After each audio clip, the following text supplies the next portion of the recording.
마태복음 16장 17절 말씀을 보면요, 우리 예수님께서 대답하여 이르시되 바요나 시몬아. 여기서 대답하여 이르시되는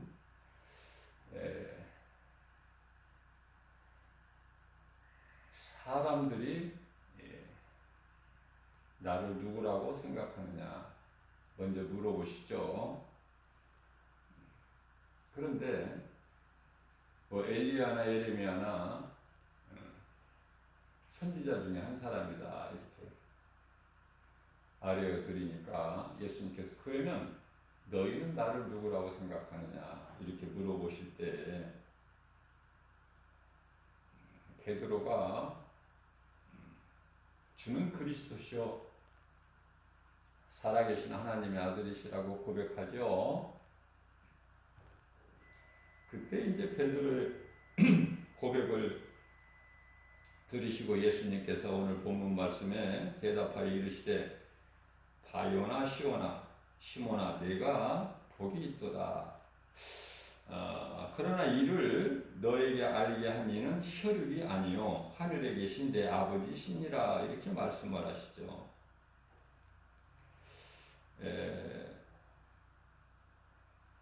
구원은 믿음으로 갔지만은 그 믿음을 하나님께서 주신 거예요. 그 은혜로 예수 그리스도를 구주로 믿을 수 있는 것이죠. 예수 그리스도를 구주로 믿는 것은 오직 하나님의 은혜다. 성령은 믿는 자들에게 주시는 하나님의 선물이다. 자, 예수가 그리스도이신 것을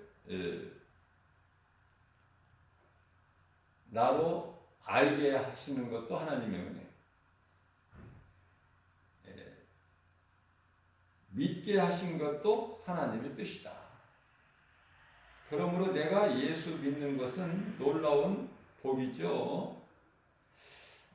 복 있는 사람으로 모든 것이 되어지는 인생을 살아가게 되는 거예요.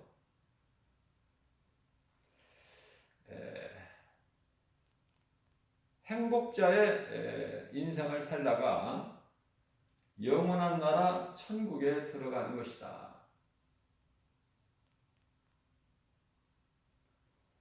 예수님은 십자가에서 우리의 죄를 청산하시고 우리 모든 죄 문제를 해결해 주셨어요. 십자가에서 우리를 구원하셨다. 우리의 모든 죄 문제를 십자가에서 청산해 주셨다. 그렇기 때문에 갈라디아서 6장 14절 말씀을 보게 되면은요, 우리가 자랑할 것은 세상 것이 아니라 예수 그리스도 십자가 이것만 자랑하는 거예요. 그래서 우리가 예수 믿고 받은 증거가 많다 자랑하는 거예요. 기뻐하는 것이고 이 복음을 전하는 거 아닙니까? 그동안 죄로 인하여 마귀에게 눌려 사는 많은 사람을 예수님께서는 모두 고쳐주셨어요. 자, 그 말씀을 믿는 자에게는 치료가 임하고 자유하게 되는데 여기서 그 말씀을 믿는 자에게 그 말씀은 뭐죠? 예수님께서 하신 말씀, 천국 복음 믿는 자에게는 치료가 임하고 자유하게 되죠. 여기서 치료라는 것은요, 육체의 어떤 이 불치의 병, 이 질병뿐만이 아니라 궁극적으로는 죽은 영혼이 사는 거예요. 물론 예수님께서는 죽은 몸도 살리시죠. 예수님께서 친구라고 하시는 나사렛도 그 죽은 나사로를 살리셨고 나인성 과부 그 독자 아들도 살리셨죠. 이와 같이 육체를 죽음에서 살리실 뿐만이 아니라 불치의 병, 날 때부터 소경이나 날 때부터 안진병이나 이런 병을 중풍병이나 나병이나 다 어떤 질병이냐가 중요한 게 아니라 예수님께 나오면 살죠. 자, 궁극적으로는 죽은 영혼, 죽을 영혼을 이미 죽었거나 이후에 죽을 영혼, 그 죽음이라는 것은 그 영원한 것이죠. 그러한 죽을 영혼이 산다는 말씀이에요. 이게 치료라는 것이. 우리가 이 성경을 좀 넓고 크게 봐야 돼요. 그렇게 볼 수 있는 그 안목이 있어야 되죠. 영적인 그 안목이. 사도행전 10장 38절 말씀을 보게 되면은 하나님이 나사렛 예수에게 성령과 능력을 기름 붓듯 하셨음에 예수님께서 두루 다니시며 선한 일을 행하시고 마귀에게 눌린 모든 사람을 고치셨으니, 자, 사람에게 있는 모든 문제는요, 죄에서 온 것이고 죄는 마귀에게서 온 것이죠. 그래서 이 마귀에게 눌린 모든 사람을 고치셨으니 이는 하나님이 함께 하셨습니다. 예수 그리스도는 하나님이셔요. 성령으로 예수님과 함께 계신 거예요. 하나님께서. 그렇기 때문에 능치 못함이 없으시죠. 모든 되어질 일을 말씀을 통해서 증거하시고 보여주시고. 자, 예수님께서 이러한 그리스도의 능력을 행하신 것은 성령으로 인하여. 그래서 우리가 이 신앙생활 하는 데는 우리가 이 믿음 가지고 믿음을 지키고 모든 일에 승리할 수 있는 것은 어떤 환경에도 굴하지 않는 것은 세상 눈에 보이는 여러 가지 환경 이기고 선악과 바라보지 않고 이렇게 되는 것은 성령이에요. 성령의 도우심. 베드로가 마태복음 16장 16절에서 주는 그리스도시요 살아계신 하나님의 아들이라고 고백했을 때 이게 신앙 고백 아닙니까? 여기에 이제 좀 더 붙여서 하는 것이 오늘날 우리가 하는 신앙 고백이잖아요. 사도신경. 이게 이제 사도신경이 그 베드로가 고백한 예수님 제자들, 이게 베드로 고백만이 아니라 제자들의 고백이죠. 이 신앙 고백이, 제자들의 신앙 고백이 오늘날에 믿는 자 우리 모두에게 신앙 고백이 되는 것이죠.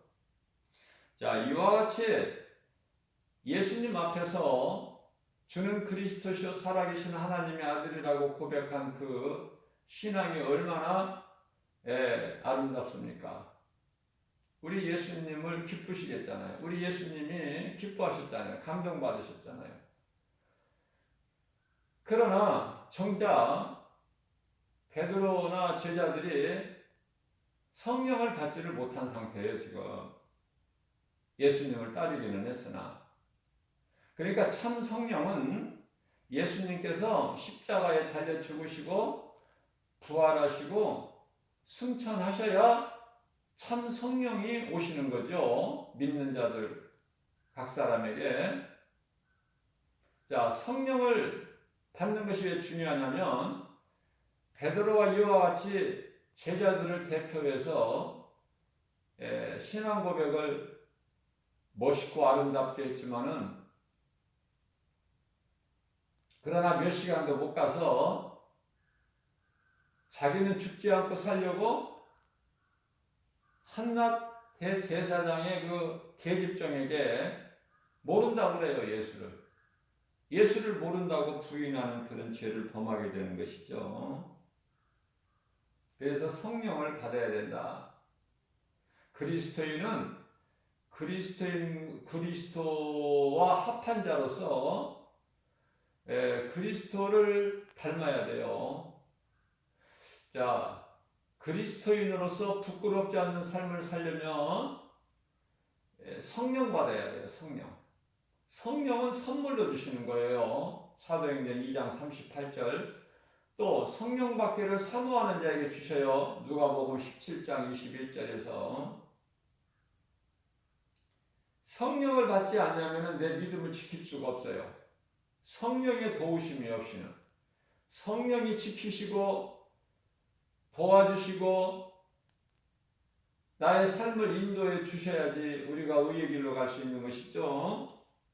주의 음성을 듣고 주님을 따르는 좁은 문 좁은 길로 가는 거예요. 왜냐하면 성령을 하지 않고서는 좁은 문 좁은 길로 갈 수가 없어요.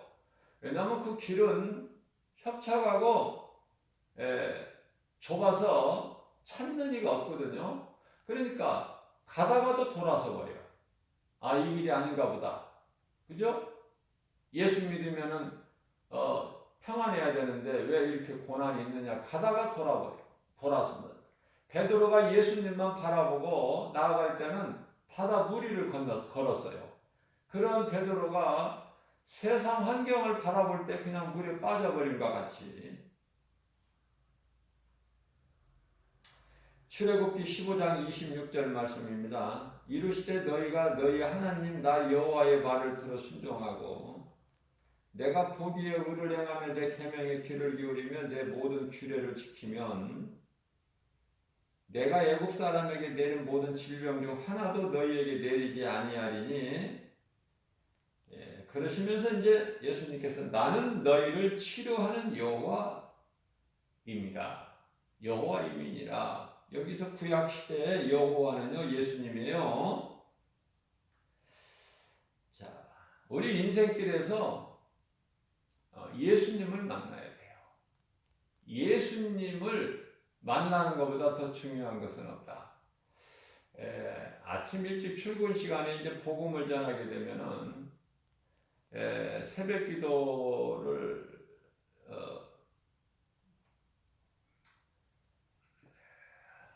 마치고 이제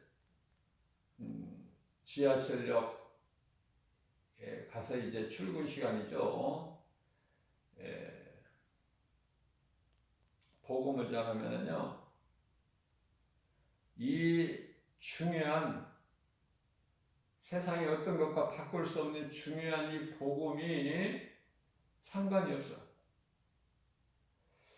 무언가 그 세상적인 것을 쫓아서 육신의 정욕 안목의 이생애를 따라 넓은 길로 가는, 그래서 무언가의 그 일을 위하여 뛰어가는 사람들이 많아요. 출근 시간에 왜 이렇게 뛰는 사람들이 많아? 예수를 믿는 것보다 더 급한 것이 어디 있습니까? 복음을 들어야 돼요. 그리고 예수를 알아야 돼요. 듣지 않으면 알 수가 없기 때문에 들어야 되고 예수를 알아야 되고, 내가 아는 예수를 그리스도, 예수가 그리스도시구나 믿어야 돼요. 이것이 가장 우선적이고 급하고 다음으로 미룰 수가 없는. 왜냐하면 잠언서 27장 1절 말씀을 보면은 내일로 미루지 말라고 하시죠. 왜냐하면 내일이라는 것을 알 수가 없어요. 인간은 오늘 하루에 무슨 일이 어떻게 일어날지를 모르기 때문에 오늘 할 일을 오늘 해야지 내일로 미루지 말라고 말씀하셔요. 내일은 또 내일을 하나님께서 주셔야 돼요.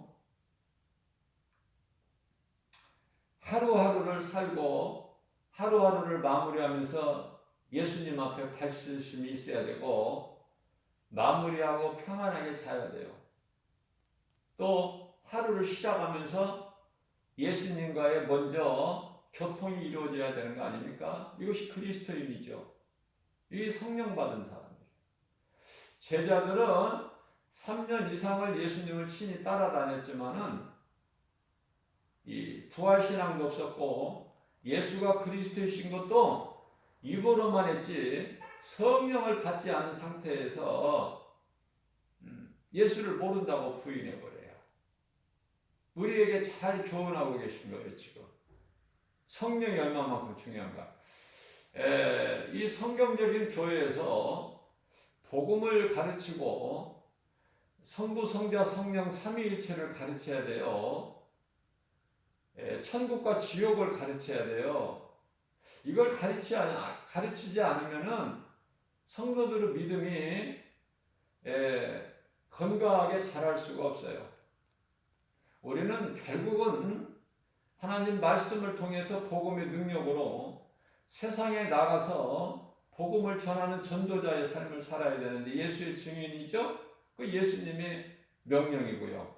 우리가 선택사항이 아니라 반드시 해야 되고 되어지는 필수예요.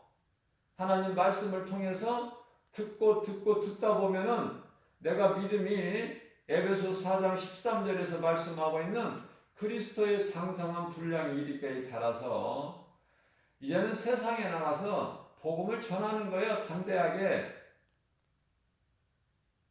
부끄러움이 없이 두려움이 없이.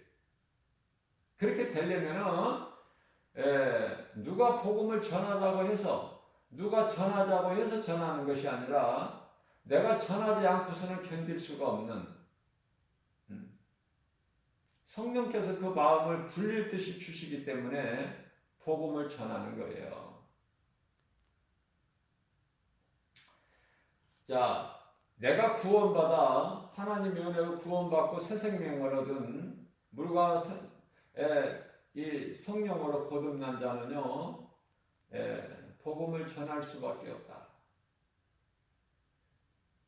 복음 전하면은 놀라운 상급이 있어요. 우리가 예수를 믿고 교회를 다녀도 자꾸 눈에 보이는 세상 것만 생각하는데 육신의 생각인데요. 육의 것만 생각하는데 우리는 눈에 보이지 않는 것 생각해야 돼요. 눈에 보이는 것은 믿음이 아니에요. 눈에 보이는 걸 믿는 것이 무슨 믿음입니까? 다 보여주고 알 수 있는 것인데. 손으로 만져볼 수 있고. 그죠? 사람이 마음으로 생각할 수 있고. 그게 믿음입니까? 귀로 들을 수 있고 눈으로 볼 수 있는데 그것이 아니라 11에서 11장 1절에 믿음은 바라는 것들의 실상이요 보이지 않는 것에 대한 증거예요. 내가 믿는 것은 보이지 않는 거야. 보이지 않는 것이 그대로 실상으로 이루어지는 거 아닙니까? 자, 그러므로 에베소서 5장 8절 말씀을 보게 되면은 너희가 전에는 어둠이더니 이제는 주 안에서 빛이라 빛의 자녀들처럼 행하라 이렇게 말씀하셔요. 빛의 자녀들은 말로만 입으로만 빛의 자녀가 아니라 말로 입으로만 빛과 소금이 아니라 거기에 걸맞는 행함이 있어야 된다고 말해요. 빛과 소금의 사명을 감당한다는 게 뭡니까? 복음을 전하는 거예요. 세상이 부패되지 않도록. 그러나 소금이라면서 이 짠맛을 내지 못하고 빛이라면서 빛을 내지 못하면 그게 무슨 빛의 자녀고 소금입니까? 빛은 감춰놓을 수가 없죠. 드러나게 되는 거예요. 예수님께서 또 중요한 말씀을 하시는데요. 요한복음 9장 41절 말씀을 보게 되면 예수님께서 이르시되 너희가 맹인이었더라면 차라리 너희가 맹인이었더라면 죄가 없으려니와 너희가 맹인이 아니고 눈으로 본다고 하니 너희 죄가 그대로 있느니라. 너희 죄가 그대로 있구나. 예수님은 보는 자를 못 보게 하시고 못 보는 자를 보게 하시는 거예요. 보고도 믿지 않는 자들은 소경이 되게 하시고 영적인 걸 말씀하시는 것이죠. 보지 못한, 보고 싶어도 보지 못하는 소경들에게는 보게 하시는. 그래서 예수님은 빛으로 오신 거예요. 빛으로 오신 예수님을 요한복음 1장 5절 말씀을 보면은 빛이 어두운 가운데 왔으나 비춰졌으나 빛이 어둠이 그를 예수님을 깨닫지 못하더라. 근데 예수님을 믿고 영접하는 자가 있어요. 지극히 소수죠. 그들은 이제 하나님의 자녀가 되는 권세를 받죠. 요한복음 1장 12절에서. 자, 이와 같이 구원받지 못한 사람은요, 모두가 악한 영에 사로잡혀 있기 때문에 그래요. 그 악령의 지배를 받고 있다. 그들은 어둠의 왕국에, 세상 왕국이죠. 사탄이 왕이 임금이 되는 어둠의 왕국에 속한 자들로 세상 사람 또는 옛사람이라고 그래요. 옛사람. 우리는 그리스도로 말미암아 새 사람을 입는데 아담의 후손으로 태어나서 그대로 살다가 영원한 지옥 불목에 들어가는 멸망에 이르게 되는 옛사람, 자연인이라고 하는 거듭나지 못한 사람, 소위 말하는 세상 사람들이다 이렇게 해요. 불신자, 악한 자, 하나님 보시기에 가증한 자. 자, 그들은 하나같이 그대로 그냥 거듭나지를 못하고 중생이라고 그러죠. 그냥 옛사람으로 살아가는 거예요. 사탄은 그들에게 왕노릇하면서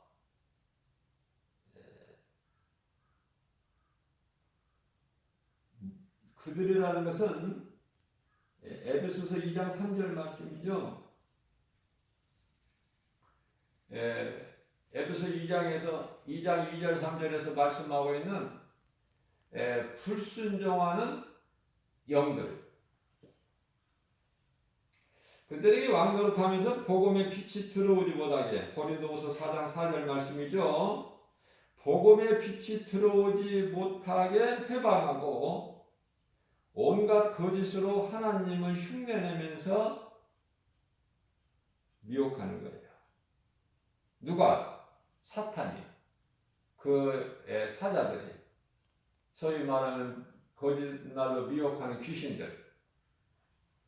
그러니까 이 귀신들과 그 아비 사탄 마귀, 원수 마귀 이 정체를 아는 것이 참 중요하죠. 그러므로 성도 또한 방심하거나 안심해서는 안 돼요. 늘 깨어 있어야 된다고 예수님께서. 시험에 들지 않도록 깨어 있으라. 마태복음 6장 41절인가요? 너희는 시험에 들지 않도록 깨어 있으라. 시험에 들지 않도록. 겟세마네 동산에서 기도하시고 간절히 기도하시고 제자들에게 오시면은 졸고 있어요. 그러한 제자들에게 믿음이 연약한 제자들에게 마태복음 26장 41절 말씀을 통해서 시험에 들지 않게 깨어 기도하라. 깨어 기도하라. 너희가 육신이 약하구나. 마음으로는 깨어 있으려고 원하되 육신이 약하구나. 우리가 육신이 약하다는 거, 마음은 믿음으로 살고자 하지만 육신이 약하는 거, 그래서 넘어지고 실족되고 이런 것을 예수님이 아셔요. 그래서 예수님이 승천하신 이후에 영광 받으신 이후에 몇 날 못 돼요. 성령을 보내주셨고 그 성령이 예수님 말씀에 순종하고 예루살렘을 떠나지 않고 예루살렘 안에 있는 예수님이 제자들에게 마지막 만찬을 베풀어 주셨던 마가다락방에 성령이 강림하신 거 아닙니까? 말씀에 순종하는 자들이 성령을 받는 거예요. 제자들의 모습을 신앙을 보게 되면은 성령 받기 전하고 아니 예수님이 십자가에 그냥 못 박히실 때도 다 도망가 버렸어. 각자 자기 살 길을 찾아서. 그는 실로 우리의 질고를 주고 우리의 슬픔을 그는 예수님이시죠. 이사야서 53장 4절에서 6절 말씀입니다. 그는 실로 예수님은 실로 우리의 질고를 주고 우리의 슬픔을 당하였거늘 우리는 생각하기를 그가 징벌을 받아 고난을 받으며 징벌을 받아 맞으며 고난을 당한다 하였노라. 하나님께 맞으며 고난을 당한다 하였노라. 누가?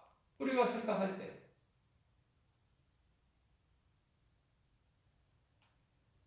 예수님께서 찔림은 우리의 허물 때문이요 그가 상함은 우리의 죄악 때문이라. 그가 징계를 받음으로 우리가 평화를 누리고 그가 채찍에 맞음으로 우리는 나음을 얻었도다. 우리는 다 양 같아서 각기 제갈 길로 갔지만 우리의 모든 죄악을 그에게 예수 그리스도께 담당시키셨도다.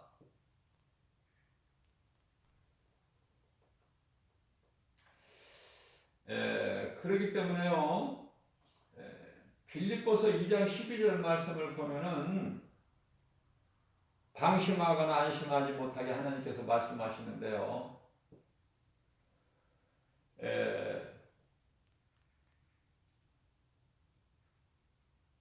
말씀과 기도로 깨어 있어야 되는데 날마다 두렵고 떨림으로 구원에 이르라 날마다 그런 말씀을 하고 계신 거예요. 사도 바울을 통해서.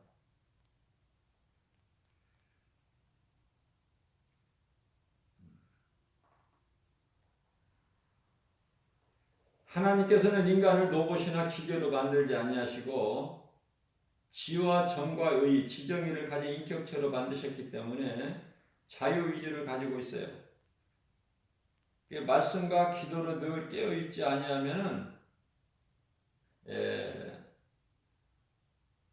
사탄의 시험에 들 수가 있어요. 말씀과 기도로 깨어있어야 돼요. 말씀과 기도로 깨어있어야 된다. 우리 예수님 음성을 듣고 말씀으로 우리를 미혹한 원수 마귀를 대적하고 물리쳐야 돼요. 말씀 능력 앞에 예수 이름 권세 앞에 떠나갈 수밖에 없기 때문에. 그래서 오늘 또 우리는 겸손한 마음으로 주의 음성을 듣고 주님을 따르는 그 믿음으로만 세상을 이길 수 있어요. 요한일서 5장 4절 말씀이죠.